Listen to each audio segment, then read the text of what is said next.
પચ્છી ગામમાં મુરલીધરજી મહારાજની જ મંદિર મહોત્સવમાં લાખો ભાવિકોએ કથા શ્રવણનો લાભ લીધો। તે દરમિયાન પત્રકાર જગદીશ મહેતાએ પચ્છી ગામના યુવા અગ્રણી બ્રિજરાજસિંહ ગોહિલની હવેલી ખાતે શુભેચ્છા મુલાકાત લીધી હતી। મુલાકાત દરમિયાન સામાજિક અને ધાર્મિક પ્રવૃત્તિઓ અંગે ચર્ચા કરવામાં આવી અને મહોત્સવની સફળતા બદલ અભિનંદન પાઠવવામાં આવ્યા હતા। પછી બીજા 24 વર્ષ હું એના પછી રહ્યો ગાંધીનગર, એટલે 35 વર્ષ પૂરા થઈ ગયા। 11 ને 24 ઉપર તો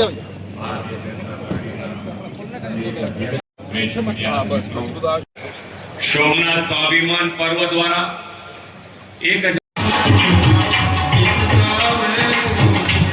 ભક્તિની ઉર્જા, સેવા અને સંસ્કૃતિનો પ્રકાશ।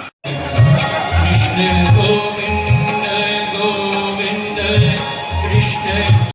પીટી જાડેજા સાહેબ, આજે તમે મુરલીધર દાદાના ભાગવત સપ્તાહમાં કથા શ્રવણનો લાભ લીધો, શું કહેશો? આજે અનેરો લાભ લેવા જેવો હતો અને લીધો છે। એ એક તો અમારા દાદા છે મુરલીધર દાદા, અમે કૃષ્ણના સીધી લીટીના વંશજો છીએ અને આજે અહીંયા ભાગવત અને 551 કુંડી યજ્ઞ અને મુરલીધર દાદાનું પ્રાણ પ્રતિષ્ઠા, એ ભવ્ય ઐતિહાસિક કાર્યક્રમ અત્યારે કદાચ કહી શકાય ગુજરાતમાં આઝાદી મળ્યા પછી એવો સરસ માહોલ છે, એવો કાર્યક્રમ છે, એવી વ્યવસ્થા છે અને કાર્યકરોની એટલી બધી મહેનત છે કે જે આપ જોઈ શકો છો।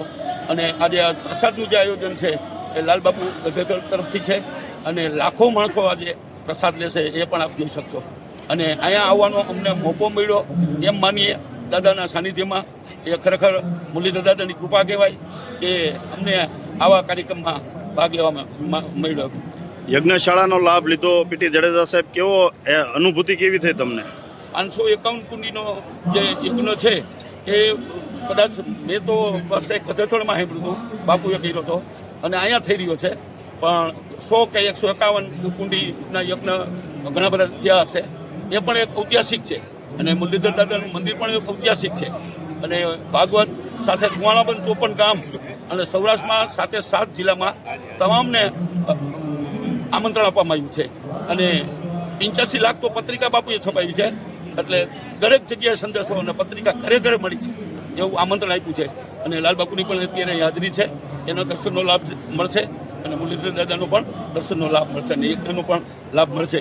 એટલે અહીંયા આવીને ખૂબ જ આનંદ થયો અને આ વ્યવસ્થા જોઈ અને એક આશ્ચર્ય થાય કે દાદાની કૃપા હોય તો શક્ય બને, નકા શક્ય ન બને, આટલી વ્યવસ્થા કરવી બરાબર છે, બહુ મોટી વાત છે અને સૌ કાર્યકરો ખૂબ ઉત્સાહથી કામ કરે છે।